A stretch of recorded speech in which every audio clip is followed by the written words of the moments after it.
Stanley Maddox had worked at Evergreen Lending for 6 years before they forgot who he was.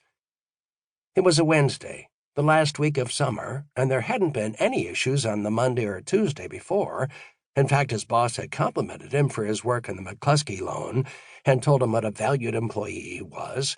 But on this day, when Stanley stepped out of the office elevator and zigzagged through the labyrinth of cubicles, copy machines, and filing cabinets, he could tell immediately that something wasn't right. It was the way the other workers looked at him with bemused expressions, the way they whispered to each other behind cupped hands. He heard one fellow, a short and bald man with a necktie hanging to his thighs, say, "Somebody needs to talk to him. But who? Don't ask me, I'm far too shy." At first, Stanley thought that there was an issue with his clothes, a tear in his pants perhaps, or maybe there was some food stuck in his teeth. Embarrassed, he quickly entered the men's room. He gazed at the mirror, turning this way and that, but he couldn't find anything amiss. And now he felt a sudden panic that he had done something illegal and/or immoral, and would soon be arrested and perhaps tortured.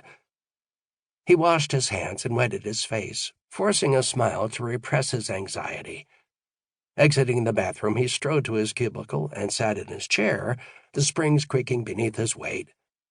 Dozens of files were stacked on his desk, including the McCluskey loan on which he'd worked so hard over the last several days. Sighing deeply, he grabbed the file, opened it, and prepared to gather asset documentation. But every time he tried focusing on the numbers and signatures, he had the unsettling awareness of his co-workers staring at him with equal doses of suspicion and resentment. So for the next hour he merely stared at the paperwork and didn't check a single box, didn't validate a single number. Not that he knew any of his co-workers all that well. He'd talked to a few of them on occasion, about the loans, about the weather, about the new Chili's restaurant, but mostly he kept to himself, filling out forms and daydreaming about his next meal. Each day when the clock struck 5, he would quickly pack up and leave without saying goodbye to anybody. Despite the lack of meaningful social interaction, he'd never had any conflicts with any of his colleagues and had always been treated professionally and respectfully.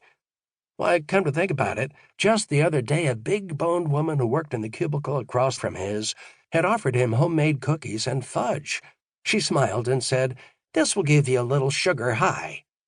He took one of each and thanked her, and while he ate the desserts, he felt very happy indeed. By mid-morning, Stanley was finally able to refocus and ignore the sideways glances and whispers.